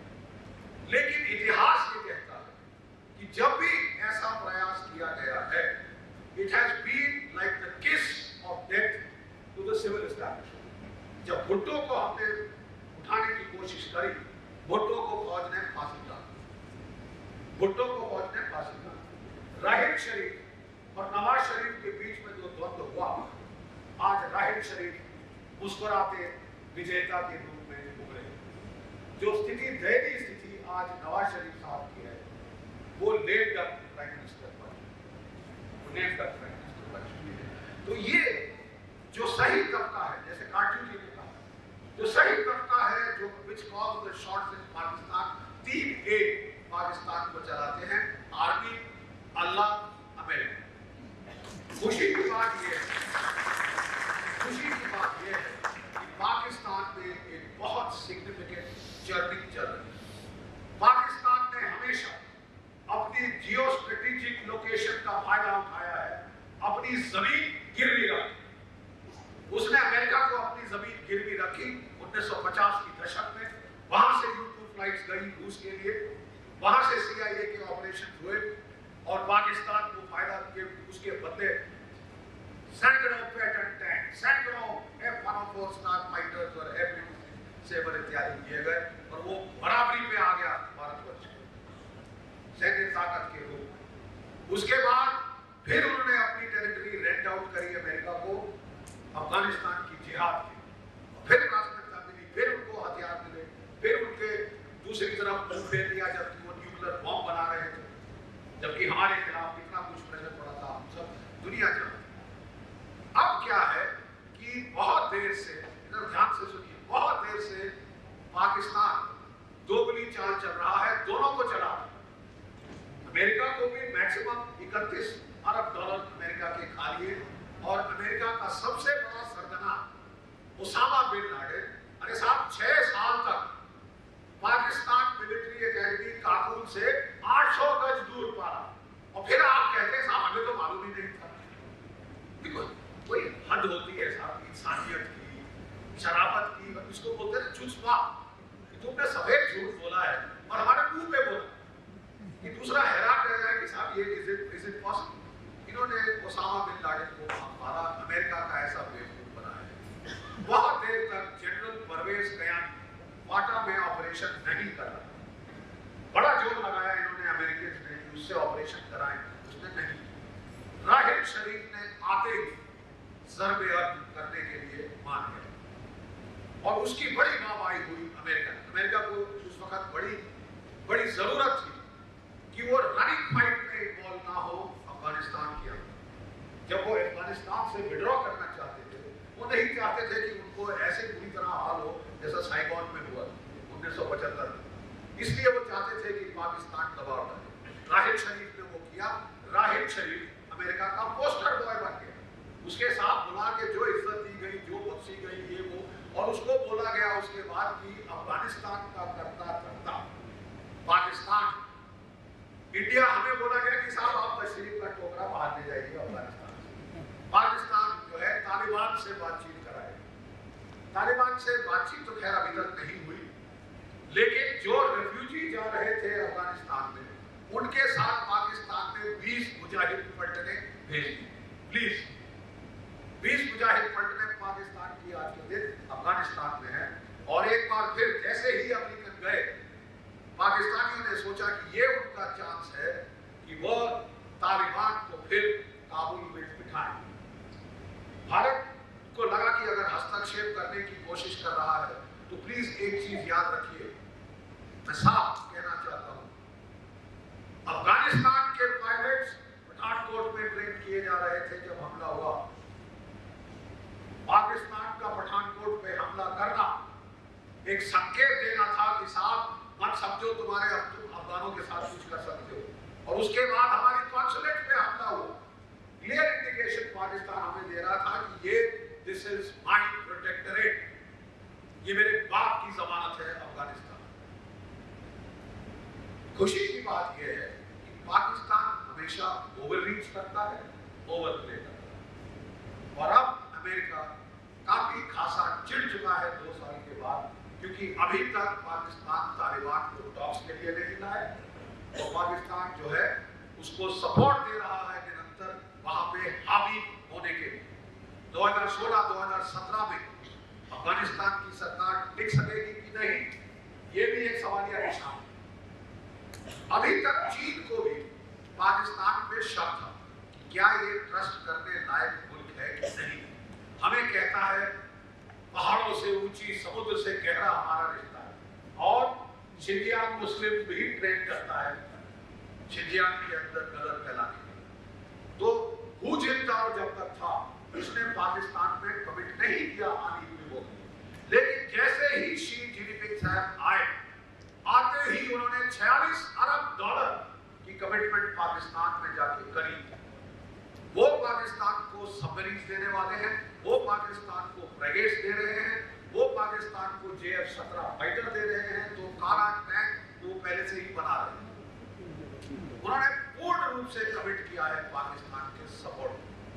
ये जो नया समीकरण बन रहा है, ये बहुत एक्साइटिंग पॉसिबिलिटी हमारे लिए। ये जो नया समीकरण बन रहा है जिसमें पाकिस्तान और चीन का गठजोड़ बिल्कुल उभर कर आ रहा है और अमेरिका अब उकता गया है कि जितनी भी उसने कोशिश करी है पाकिस्तान को विनिमय करने से, उतना वो चीनी कैंप में जा रहा है। हम लोगों को भी साफ तरीके से हमारे अमेरिकन दोस्तों को कह देना चाहिए कि अगर आप चाहते हैं कि हम चीन के बरखिलाफ खड़े हों तो आप पाकिस्तान को 50% दामों पे दे सकते हैं। प्लीज आप कहें आप हमारे दोस्त हैं, अगर साहब ऐसे दोस्त हो तो दुश्मनों की जरूरत किसे है? F-16 जहाज, न्यूक्लियर केपेबल जहाज, F-16 जहाज, न्यूक्लियर केपेबल जहाज। खुशी की बात यह है कि आज अमेरिकन सेनेट ने वो जहाज देने से मना कर दिया है। देखिए कुछ पक रहा है उस तरफ, कुछ पक रहा है। अमेरिका के कैंप में जितना पाकिस्तान जाएगा उतना समीकरण साफ होता जाएगा और हमारे लिए एक सुनहरा मौका होगा जिसे अगर हमने गंवाया तो सिवाय अपने आप को किसी और को ब्लेम नहीं दे सकते। देखिए पाकिस्तान में फौज पूर्ण रूप से हावी हो चुकी है। बिल्कुल सही कहा काटजू साहब ने, मैं सहमत हूँ। हम लोग जाते थे जब मोदी जी आए और हम डिबेट्स पे जाते थे तो पाकिस्तान के जो फौजी अफसरान सामने आते थे उनमें सहमा सा एटीट्यूड हमने देखा। मैं नाम ले सकता हूँ, गिन सकता हूँ कि एक अफसर एयर मार्शल ने तो बोला कि भाई ये नहीं समझना चाहिए कि आप वैसे it is business as usual. अब फर्क पड़ गया है। लेकिन जब हमने किसी पिटी अपनी कांग्रेस की ही दी थी, माफी, bureaucracy is a constant factor. हमने फिर एक बार कोशिश करी कि हम शांति हासिल करें, कि हम वर्चस्व बढ़ाएं जो प्रजातांत्रिक प्रणाली है पाकिस्तान के अंदर उसमें। और ठीक वही जवाब मिला जो कारगिल में हमें मिला जब हमारी बस यात्रा पर हमारी पीठ में फिर छुरा घोंपा गया है। पाकिस्तान की फौज का वर्चस्व बढ़ गया है। नवाज शरीफ साहब आज के दिन लेट डक प्राइम मिनिस्टर हैं। तो मैं समझता हूँ ये समीकरण एक किस्म से अच्छा है क्योंकि ये क्लैरिटी ला और क्लैरिटी सबसे जरूरी चीज है अगर आपने सैनिक ऑपरेशन प्लान करना। हम इकोनॉमिक्स में जलेबी बना सकते हैं, लड़ाई के मैदान में तीर बनने पड़ते हैं। साहब जलेबी कुछ नहीं करते, इसीलिए पूरे जलेबी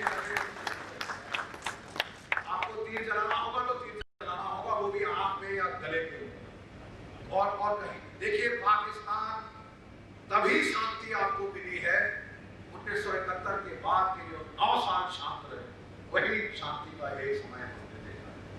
और आज हमारे देश में एक तबका है जो कहता है strong Pakistan is in India's interest, और ये मणिशंकर साहब जब थे तो आए दिन गले फाड़ फाड़ के वो यही चिल्लाते थे strong Pakistan is in India's interest.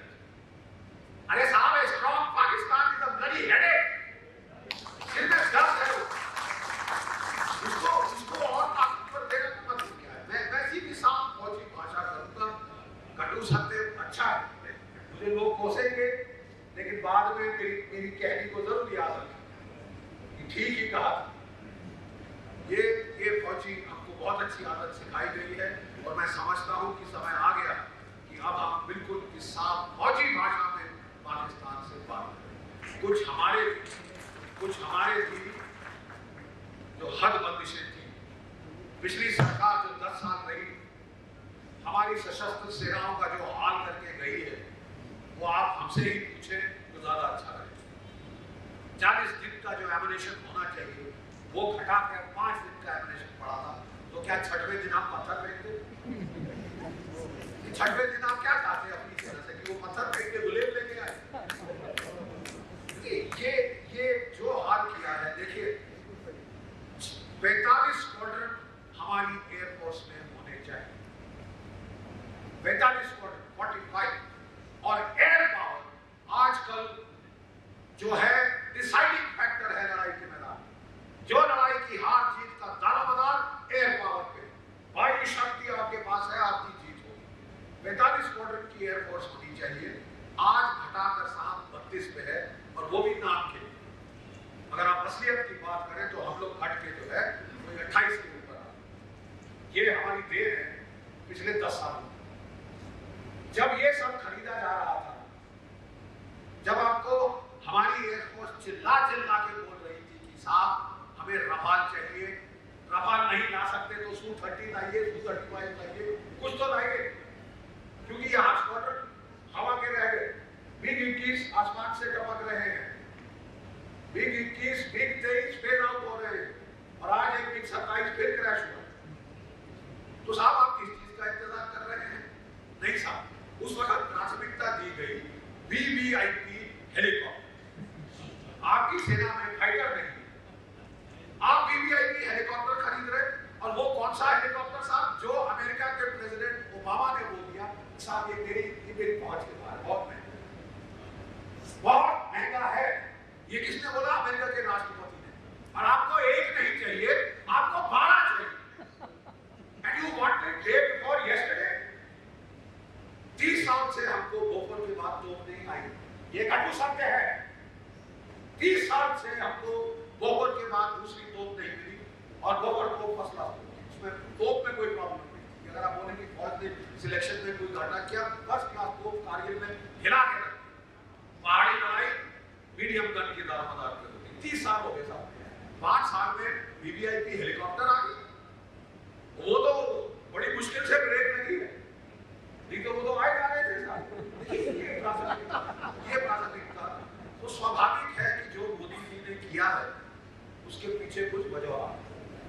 मैं इशारा दे रहा हूँ, मैं ज्यादा नहीं बोल रहा, ज्यादा बोलना इशारा काफी है समझने वालों। लेकिन मैं समझता हूँ अब महाभारत में एक बड़ी अच्छी चीज लिखी, युद्ध के लिए उतावला नहीं हुआ। युद्ध के देवता कहते हैं युद्ध में उतावलापन नहीं दिखाया, जो युद्ध के देवता प्रसन्न नहीं हुए। जिसने उतावलापन महाभारत में दिखाया उसे पढ़े।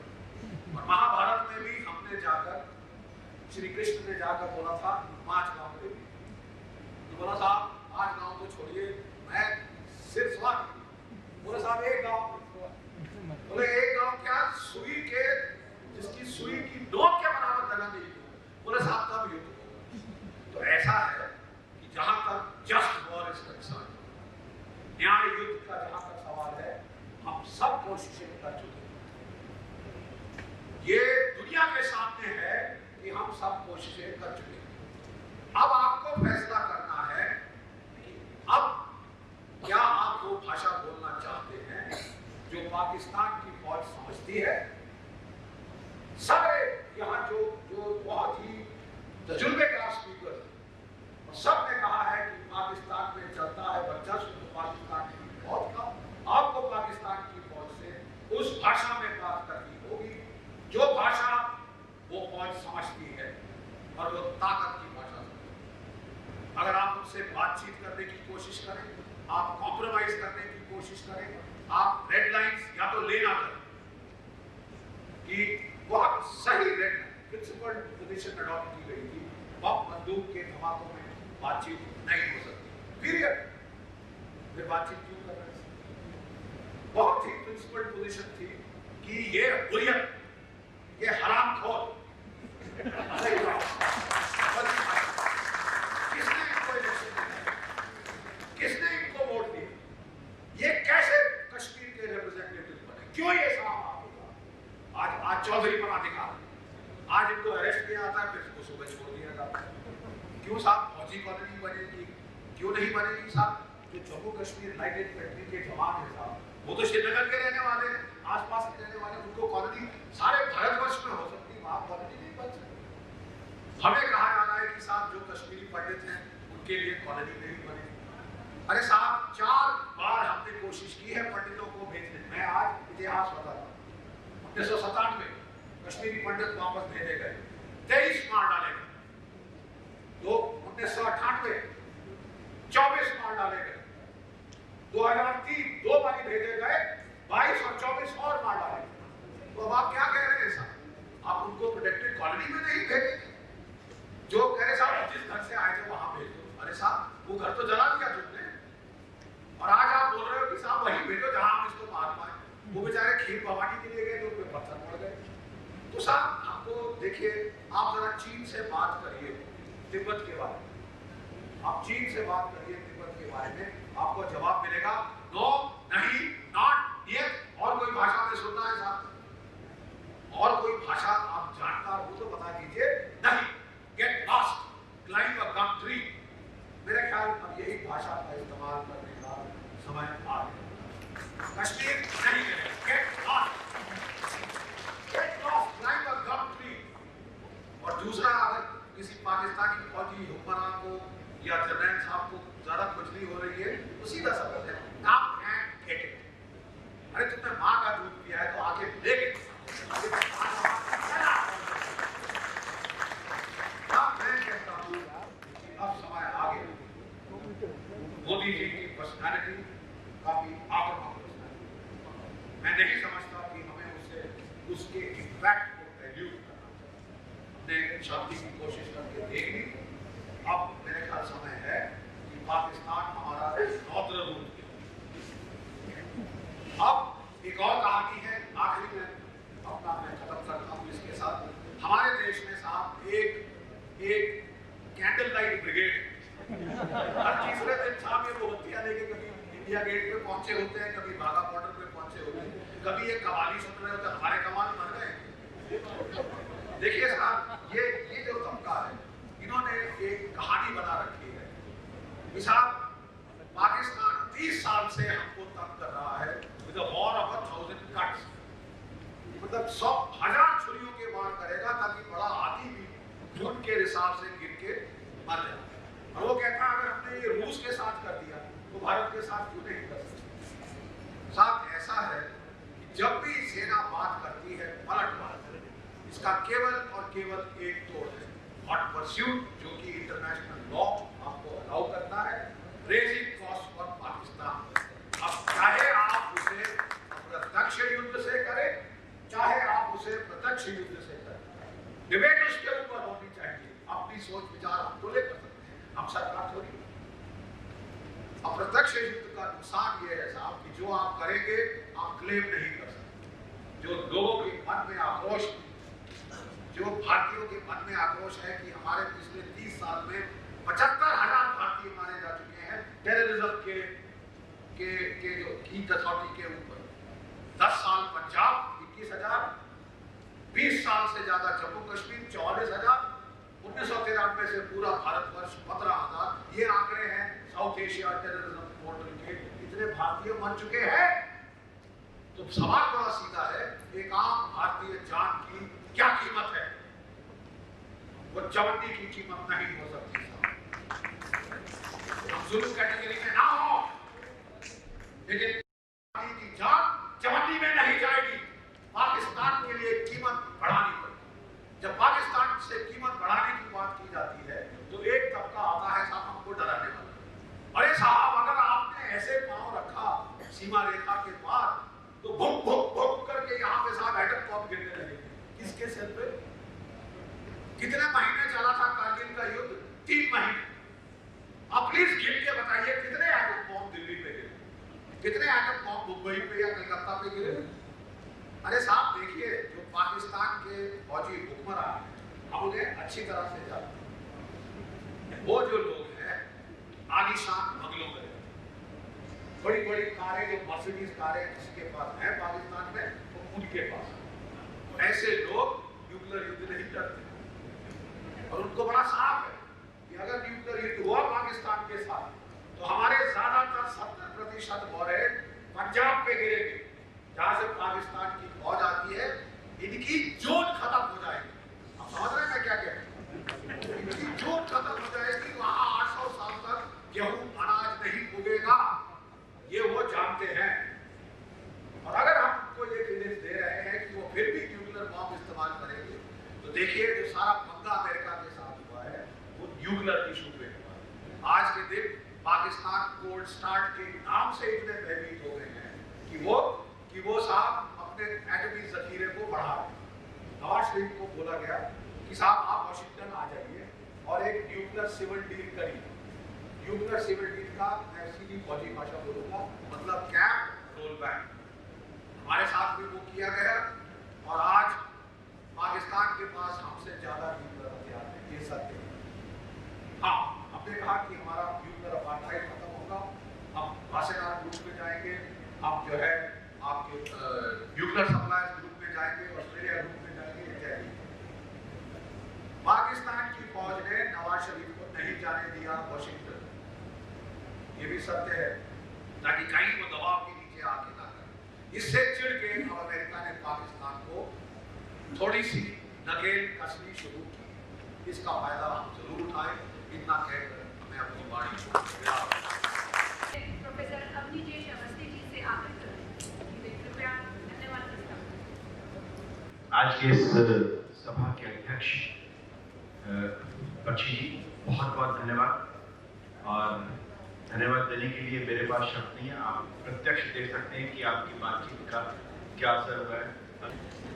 बहुत बहुत धन्यवाद माननीय दत्ता जी, आपने हमें बहुत अच्छा आपका हमें आशीर्वाद मिला कि ज़्यादा देर तक हमें पाकिस्तान वॉच देखने को न मिले। इस आशीर्वाद के लिए आपका बहुत बहुत धन्यवाद। मनमोहन जी यहाँ पर आए, हमारा उत्साह बढ़ाया। मनमोहन जी बहुत ही विचारक हैं, चिंतक हैं। उनसे जब भी व्यक्तिगत स्तर से बात होती है बहुत सारी मन की आंखें खुल जाती हैं, मालूम चलता है कि कितना गंभीर विचार विमर्श करते हैं।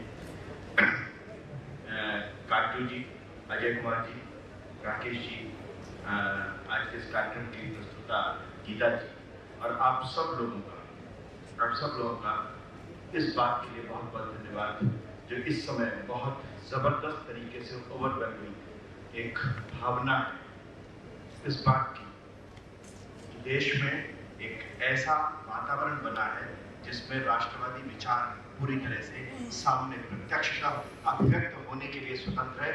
मैं सिर्फ एक बात के लिए कि बॉर्डर पर बख्शी जी लड़ते हैं, देश के भीतर जो आइडिया ऑफ पाकिस्तान मोमबत्ती वाले हैं उनसे मुझे और आपको लड़ना है इस आवाहन के साथ।